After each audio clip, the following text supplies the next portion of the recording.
Bienvenue dans Bomb Busters, un jeu pour s'éclater.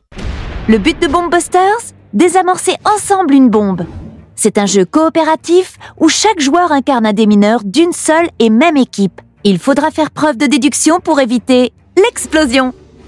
Pour préparer le jeu, choisissez une des cartes missions. Les 3 tutoriels, missions 1 à 3, vous permettent de réviser les règles. Les 4 entraînements, missions 4 à 7, vous permettent de découvrir les bases et vous préparent à l'examen, la mission 8. Une fois l'examen réussi, vous pourrez ouvrir la boîte mission 9 à 19. Les missions sont de plus en plus difficiles. Il n'est pas obligatoire de jouer toutes les missions dans l'ordre, mais c'est vivement conseillé. Surtout, n'en sautez pas trop, car il est important de prendre vos marques avec vos coéquipiers. Ensuite, choisissez un capitaine. Un démineur au hasard pour la première mission, puis le démineur assis à sa gauche pour la mission suivante, etc. Ce capitaine place la carte personnage capitaine visible devant lui.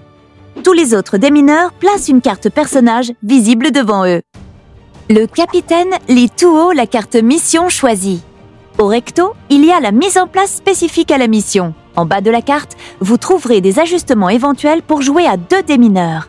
Au verso, il y a les règles spéciales de la mission. Par défaut, les règles habituelles s'appliquent. Il la place ensuite en bas à gauche du plateau, afin que les règles spéciales soient visibles de tous. Puis, chaque joueur prend les supports pour les tuiles fil. À 2 démineurs, chacun prend 2 supports. À 3 démineurs, le capitaine prend 2 supports et les autres 1 support. À 4 et 5 démineurs, chacun prend 1 support. Préparez alors les tuiles fil pour la mission. Prenez toujours les 48 fils bleus, sauf pour les missions d'entraînement 1, 2 et 3, où il y en a moins. Les fils bleus sont numérotés de 1 à 12 et chaque numéro est présent en 4 exemplaires. Ces numéros sont rappelés sur le plateau. Prenez le nombre de fils rouges et jaunes indiqués sur la carte mission en les piochant au hasard. Par exemple, dans cette mission, il vous faut un fil rouge et 2 fils jaunes. Regardez les tuiles jaunes et rouges piochées et indiquez dans les emplacements du plateau les valeurs jaunes et rouges en jeu, avec les pions correspondants, face sans point d'interrogation visible. Puis mélangez toutes les tuiles fil, bleu plus rouge plus jaune, ensemble face cachée, et distribuez tous les fils face cachée entre les différents supports le plus équitablement possible.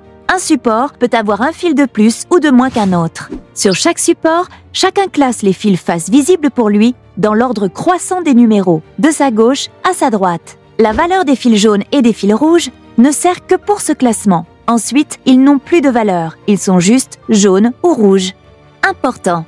Quand un démineur a 2 supports, les fils de ces supports sont indépendants et sont donc classés de façon séparée sur le premier support et sur le deuxième. Ensuite, pour le reste de la partie, ces 2 supports forment son jeu et seront toujours considérés comme un seul jeu, que ce soit pour les équipements, les jetons infos, les règles spéciales, etc. Enfin, prenez au hasard parmi les 12 cartes existantes autant de cartes équipements que le nombre de démineurs. Placez-les face visible sur le plateau, de manière à cacher la coche verte, car ils ne sont pas encore utilisables. Ce seront les seuls équipements disponibles pour cette partie. Sur ce plateau de jeu, placez le détonateur sur le cran correspondant au nombre de joueurs. Puis, posez dans les zones concernées du plateau tous les jetons info et les 12 jetons validation. Pour finir la mise en place, le capitaine, puis chaque joueur en sens horaire, place un jeton info de son choix devant un fil bleu de son jeu afin d'indiquer sa valeur. Ici, cela veut dire que cette tuile fil est un 4 et cela indique qu'avant cette tuile, ce sont des numéros inférieurs ou égaux à 4. Et là, supérieurs ou égaux à 4. Quand un joueur a 2 supports, il ne place qu'un seul jeton info devant le support de son choix. Vous ne pouvez pas utiliser de jeton info pour indiquer un fil jaune, et certainement pas un rouge. Maintenant, place au jeu. Les démineurs jouent en sens horaire, en commençant par le capitaine. À son tour, un démineur, nommé démineur actif, doit effectuer une de ces 3 actions. Coupe en duo, coupe en solo ou révéler ses fils rouges. Première action possible, la coupe en duo. Le démineur actif doit couper 2 fils identiques, un des siens et un du jeu d'un coéquipier. Pour cela, il désigne un fil d'un coéquipier et annonce une valeur. Par exemple, ce fil est un 12. Si le démineur actif a raison, c'est une réussite. Son coéquipier pose le fil visé face visible juste devant son support sans le décaler. Puis le démineur actif pose son fil identique face visible, juste devant son support. Si l'on a plusieurs de cette valeur, il en dévoile un seul, sans informer les autres joueurs. Les 2 fils sont donc coupés. Laissez les tuiles fils ainsi révélées devant leur support sans les déplacer. Mais si la valeur annoncée par le démineur actif ne correspond pas au fil visé, c'est un échec. Il y a 2 types d'échecs. Voici le plus grave. Si le fil visé est rouge, alors la bombe explose et la mission est perdue. L'autre cas d'échec, un peu moins grave. Si le fil visé est bleu ou jaune, alors le coéquipier place un jeton info devant le fil visé pour indiquer sa véritable valeur et le détonateur avance d'un cran. Prenez garde à la tête de mort, la bombe explose et la mission est perdue. Attention, quand il fait une erreur, le démineur actif ne montre pas quel fil de son jeu il comptait couper. Ainsi, dans notre exemple, on sait qu'il possède un fil 3, mais on ne sait pas où. Deuxième action possible, la coupe solo. Le démineur actif doit couper dans son propre jeu les 2 ou 4 fils identiques uniquement s'il a tous les fils de cette valeur restant en jeu. Soit les 4 fils, s'il a cette chance, soit les 2 fils restants parce que les 2 autres sont déjà coupés.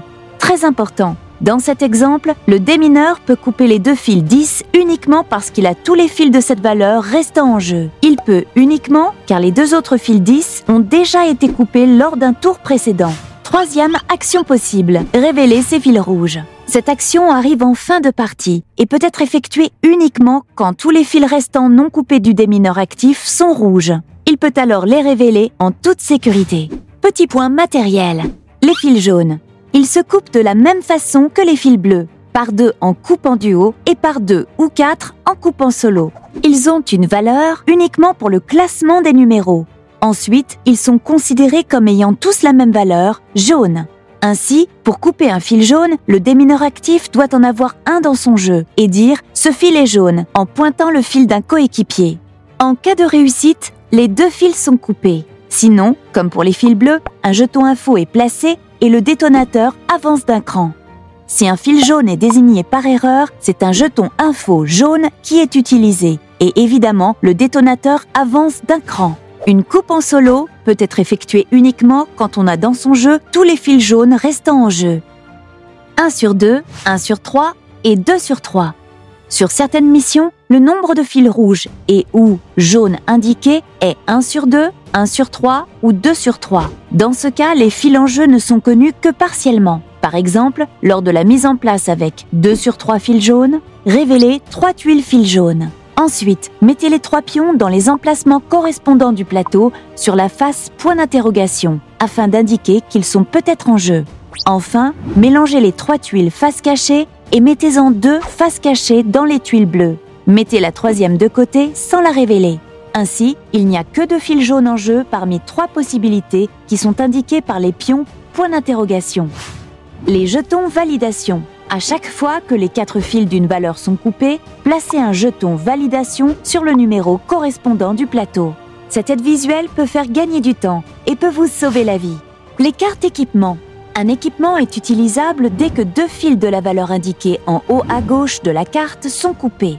Décalez vers le haut les cartes équipement utilisables au fur et à mesure que la mission avance, pour montrer que vous pouvez les utiliser. Il est indiqué sur chaque carte quand l'équipement peut être utilisé. La plupart peuvent être utilisés à tout moment, même hors de son tour. Un démineur peut même en utiliser plusieurs d'affilée. Chaque équipement est utilisable qu'une seule fois. Retournez-le après utilisation.